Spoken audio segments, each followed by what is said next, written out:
అందరికీ శుభోదయం. మరి ఇవాళ ఘీ రైస్ ఎలా చేయాలో చూద్దాం. నైవేద్యంగా పెట్టుకునే స్నిగ్ధాన్నం 100 గ్రామ్స్ రైస్ తీసుకుని నీళ్ళు యాడ్ చేసి 2-3 సార్లు బాగా కడిగేసి నీళ్లు వంపేయాలి. ఇప్పుడు దీనికి 200 ml వాటర్, 1కి 2 నీళ్లు, అదే గ్లాస్తో బియ్యం తీసుకున్నామో అదే గ్లాస్తో నీళ్ళు యాడ్ చేసేసి 2 గ్లాసుల నీళ్లు కుక్కర్లో పెట్టి 3 విజిల్స్ రానివ్వాలి.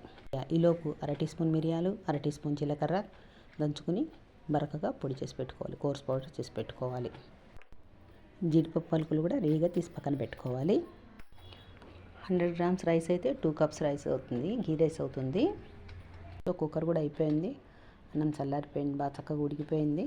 సో కుక్కర్ పక్కన పెట్టుకొని ఒక మందపాటి గిన్నెలో 1 టేబుల్ స్పూన్ ఫుల్గా నెయ్యి వేసుకొని కొంచెం కరగగానే మినప్పప్పు, కొంచెంగా ఆవాలు, అలాగే జీడిపప్పు పలుకులు వేసి వేయించుకోవాలి. తర్వాత 2 లవంగాలు, 1 యాలక్కాయ కొంచెం క్రష్ చేసి దానిలో వేసి పండు మిరపకాయ ముక్కలు ఒక 2 వేసుకోవాలి. పచ్చిమిరపకాయ కూడా వేసుకోవచ్చు, కానీ పండు మిరపకాయ అయితే మంచి సువాసన వస్తుంది. అలాగే కరివేపాకు కూడా ఒక 2 రెమ్మల కరివేపాకు వేసుకొని ఇంగువ వేసుకొని కొంచెం వేయించుకోవాలి, మాడకుండా చూసుకోవాలి. దీనిలోకి ఈ మిరియాల మిశ్రమాన్ని కూడా వేసుకొని ఒక్కసారి కలిపేసి స్టవ్ ఆఫ్ చేసేయాలి. ఇప్పుడు ఇదే గిన్నెలోకి ఉడికించి పక్కన పెట్టుకున్న అన్నాన్ని ఈ గిన్నెలోకి వేసుకొని తగినంత ఉప్పు వేసుకొని నెమ్మదిగా అన్నం ముద్ద కాకుండా తేలికగా మొత్తం మిశ్రమాన్ని కలుపుకోవాలి. నైవేద్యంగా పెట్టుకునే ఘీ రైస్ రెడీ అయిపోయింది. దీన్ని స్నిగ్ధాన్నం అంటాము.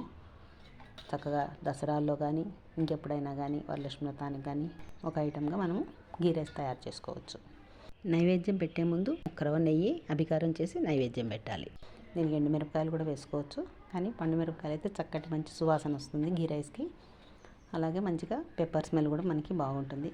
ఘీ ఎక్కువ వేస్తుంటాం కాబట్టి ఎంత మిరియాలు జీలకర్ర వేస్తే ఈజీగా డైజెస్ట్ అయ్యి ఆరోగ్యానికి కూడా మంచిది. ఈ వానాకాలంలో రోగనిరోధక శక్తిని పెంచుతుంది, అలాగే దగ్గు జలుబు రాకుండా నివారిస్తుంది.